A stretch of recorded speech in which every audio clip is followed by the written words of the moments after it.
प्रश्न है हमारे सामने एसएससी मेंस में आ रखा है 2015 में n संख्याओं का औसत ये है। पहली संख्या में 2 जोड़ दिया जाता है, दूसरी संख्या में 4 जोड़ दिया जाता है और तीसरी संख्या में 8 जोड़ दिया जाता है। इसी प्रकार आगे की संख्याओं को भी बढ़ाया जाता है। तो नई संख्याओं का औसत क्या है? तो n संख्याओं का औसत ये है। n की जगह कितनी संख्याएं ली मैंने? मान लो 4 संख्याएं ली। n संख्याओं का औसत है तो n की जगह मैंने 4 संख्याएं ले ली।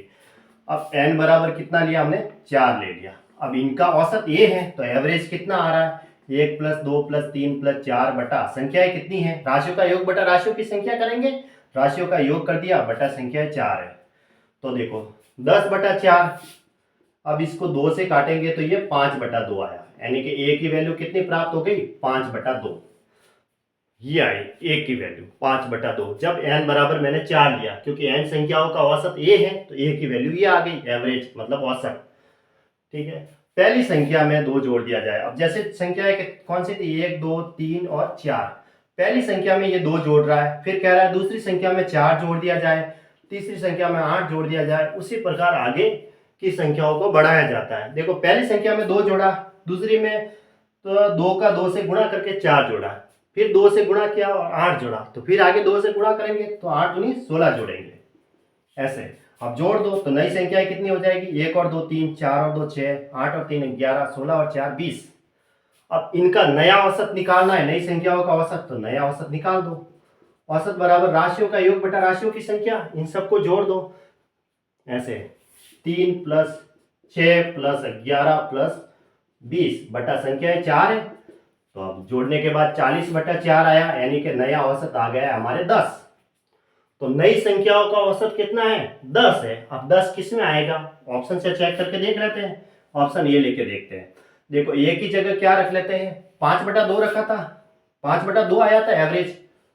औसत n बराबर 4 लिया तो एवरेज 5/2 आया था। और नई संख्या है, जो नई सिचुएशन बनी, फिर उससे जो नया औसत मिला हमें, ये मिला। अब नई संख्याओं का औसत 10 किस में आएगा? इसमें से चेक कर लेते हैं।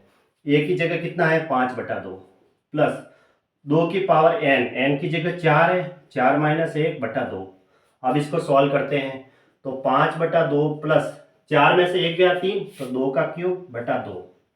अब देखो 5 + 2 का क्यूब तो 8 होता है, 2 × 2 × 2 ऐसे बटा 2, यानी कि 13/2 आया, जो कि 10 के बराबर तो नहीं है। तो इसका मतलब ये ऑप्शन तो रॉन्ग है, ये तो राइट हो नहीं सकता। फिर दूसरा ऑप्शन देते हैं, देखते हैं 20 चेक करते हैं। a की जगह क्या रखेंगे? 5/2 प्लस 2, n की जगह है, n की जगह 4 है, -1 बटा -1 बटा n की जगह है 4। अब इसको सॉल्व करके देखते हैं। 4 में से 1 गया 3, 2 का क्यूब तो 8 होता है, 8 में से 1 गया 7, तो 5/2 प्लस 7/4। इसको सॉल्व करेंगे, 4 एलसीएम आ रहा है, तो 10 + 7 यानी कि 17/4, जो कि 10 के बराबर नहीं है। इसका मतलब ये ऑप्शन भी गलत है। तो सी देखते हैं, सी क्या है? a की जगह 5/2 रखो, 2 की पावर n की जगह 4, -1 बटा n की जगह 4 है। अब चेक करते हैं 5/2, 2 की पावर 4 का मान कितना हुआ? 16, 2 × 2 × 2 × 2, 4 बार 2 से मल्टीप्लाई करेंगे, है ना? 16, 16 में से 1 गया 15/4। अब देखो 4 एलसीएम आया तो 2 बार भाग गया, तो 10 + 15 यानी कि कितना हुआ? तो ये भी नहीं हुआ, 25/4, जो कि 10 के बराबर नहीं है। तो अब ऑप्शन डी लेके देखते हैं।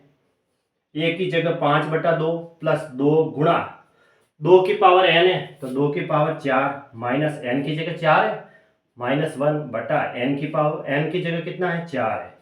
अब 5/2 प्लस 2 की पावर 4 का मान तो 16 हुआ, 16 में से 1 गया 15। पहले ब्रैकेट को सॉल्व करेंगे, 15 × 2 30, 30/4 हुआ। तो अब एलसीएम कितना आ रहा है? 4 आ रहा है। 2 का 4 में भाग देंगे 2 बार, 2 को 5 से गुणा करेंगे 10, प्लस ये तो एक बार भाग गया, तो यहाँ कितना रहा? 30, तो 40/4 यानी कि यहाँ 10 आया, तो 10 बराबर 10 हो गया। इसका मतलब ये जो ऑप्शन डी है वो सही है, यानी ऑप्शन डी सही है, सही है ना? क्योंकि इसी में एवरेज है वो 10 आ रहा है। या वापस चेक करके देखते हैं तो ये ऑप्शन हमें सही मिल रहा है, तो ऑप्शन डी सही है।